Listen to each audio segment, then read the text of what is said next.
Chapter 30. Gunfight. Felix, are you going to stay in bed all weekend? What? No, go away, I shout from under my pillow. Don't be so rude, says Mum. I'm just saying it's a nice day. I hear the swishing sound of her pulling back my curtains. Look, there's not a cloud in the sky. I peer out from under my pillow. Sunlight flashes across my room. I bury my head again. It might be sunny outside, but it feels like it's raining in my bedroom. It's Saturday morning and I've got nothing to do, and even if I did, I've got no one to do it with. Grandad still isn't talking or eating because I heard Mum and Dad discussing it last night. Mum was worried. She'd made a roast especially for him, but he didn't even let her in the house. I'm still not talking to Jake, even though he has sent me 4 texts this morning and my phone just buzzed again. I reach over to my table. Felix, come on, it's going to be a boring weekend. I scroll back through the rest of my messages. Mr. Keats said not to talk, but that was days ago. Felix? ? Are you awake? I sigh and push my phone away. I do miss him, and it's a brilliant day to go out in our tree because we'd see the enemy coming for miles. But even if I could forgive him, we couldn't go in the tree because Grandad will see us and he'll think I've sided with Jake. My phone buzzes again. Jake's not giving up. I reach out and read the message. Hey, Felix, come on. Meet me at our tree at 2. Just send a sad face so I know you got this message. I press the off button and lie back in my bed. My Grandad won't talk to me and my ex-best friend, won't leave me alone. I roll over on my side and stare at the wall. 4 times 7 equals 28. 5 times 7 equals 35. 6 times 7 equals 42. I look at Grandad's chest rules on my door. 2. Never take the easiest path. If you don't play, you don't lose, and that's wrong. You lose to get better. Number 3.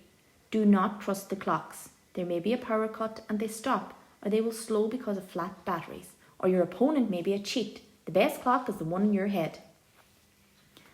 No path is easy, and I've got too much in my head to worry about clocks. I bury my head in the pillow again.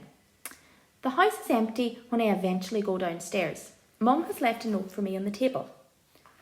Popped over to see Fiona. We're out of bread and toilet roll. Here's some money to get some. For once, Mum isn't working, but instead of staying with me, she's gone to see a friend. It's like she doesn't even notice anything is wrong. I push the note aside and pour myself some cornflakes. Then go into the sitting room and turn on the TV. After a week of being without Grandad, there are loads of things I could catch up on. But as I flick through the programmes, I don't feel like watching anything at all. I put the remote down and start to eat my cornflakes, but Mum forgot to say we are out of milk too. I blow out my cheeks. This is useless. It's Saturday and I can't think of anything to do. I glance at the time on the TV. It's just gone 12. What did I do before chess?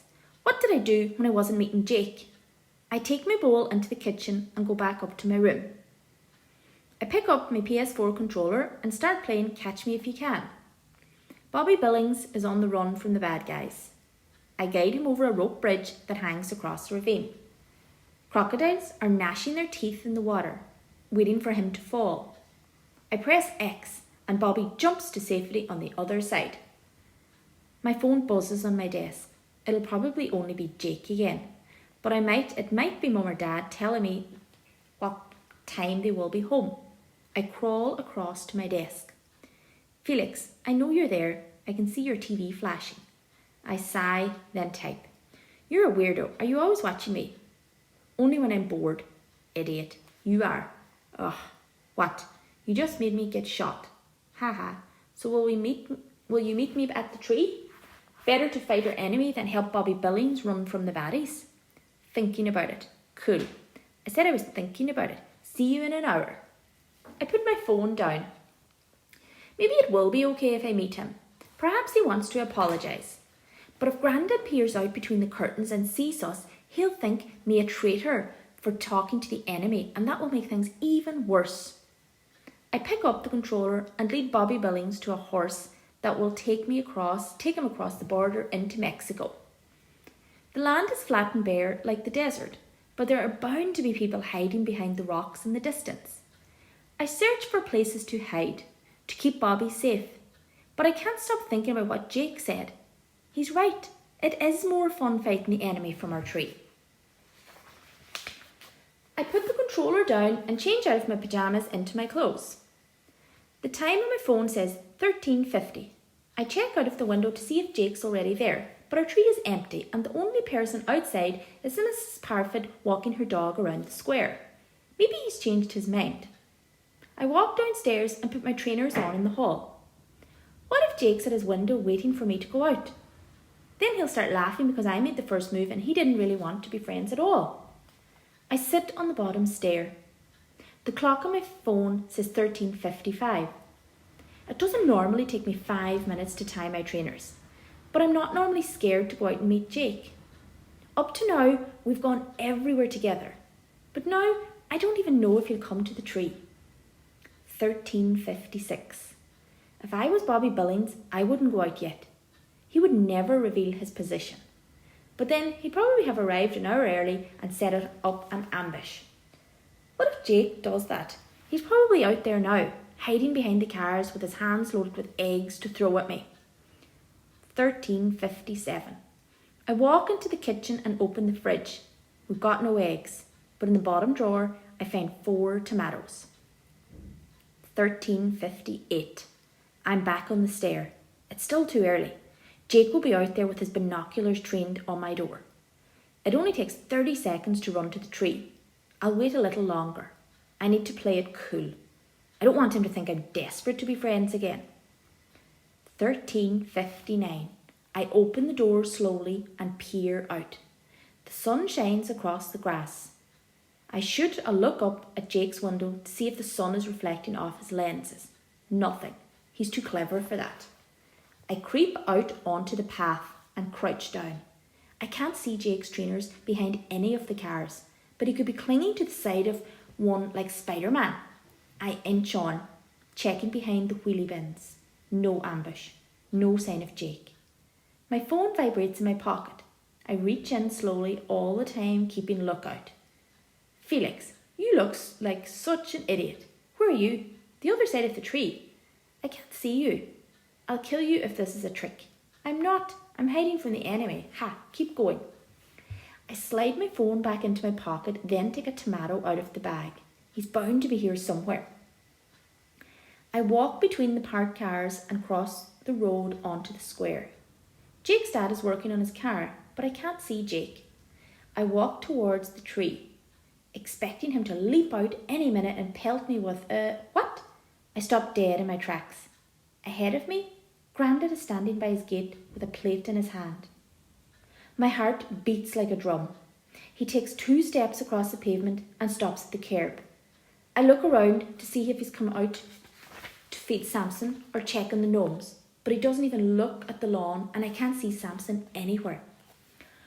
Grandad crosses the road onto the grass. For a moment, I see him smile, or it may be just the sun shining in his eyes. He walks slowly towards me.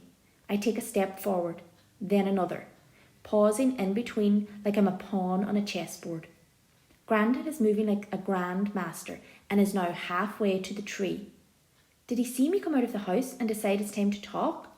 What if Jake's going to ambush me, but ambushes Grandad by mistake? I keep walking and Grandad does the same. Slowly, we get closer until we stop in front of each other under the tree. I still feel so bad that I don't know what to say or do. I look down at my feet. Then Grandad says, I think someone has been missing me. Or maybe they're missing just playing chess. Yes, I say quietly and look up. Grandad nods at the base of the tree. A chessboard has been set up on the grass. When did you put that there, I ask. Grandad gives me a confused look like he does when he's lost the remote. I didn't, he says. I would not have a chessboard with the squares coloured in. I look down at the chessboard and see the white squares coloured by red crayon. But I narrow my brow. Grandad pulls a piece of paper out of his pocket. And I suppose you didn't write this either? I read the scrawly writing. Grandad. Meet me at the tree at 2 p.m. Love, Felix. P.S. That's on Saturday. But I was meant to be meeting. I shake my head slowly. I'd recognise that handwriting anywhere. It's the same handwriting as on the school toilet door, the same as the handwriting on the isolation room wall, and the same handwriting that's scrawled all across the front of my maths book. I look back at the crayoned in squares in my chessboard. Jake. I look across at Jake's bedroom window to see if he's watching, but all I can see is the sun reflecting on the glass. I feel my face crack into a smile. I look back at Grandad and see him smiling right back at me. I'm sorry, Grandad, I say. I didn't. My voice cracks. Grandad puts his finger up to his lips. It is okay, he whispers. It is okay. The most important thing is that we are here. He glances down at the ground. And the second most important thing is that we get to play chess. He picks up the white and black kings and puts them behind his back. His face cracks into a grin. You choose, he says.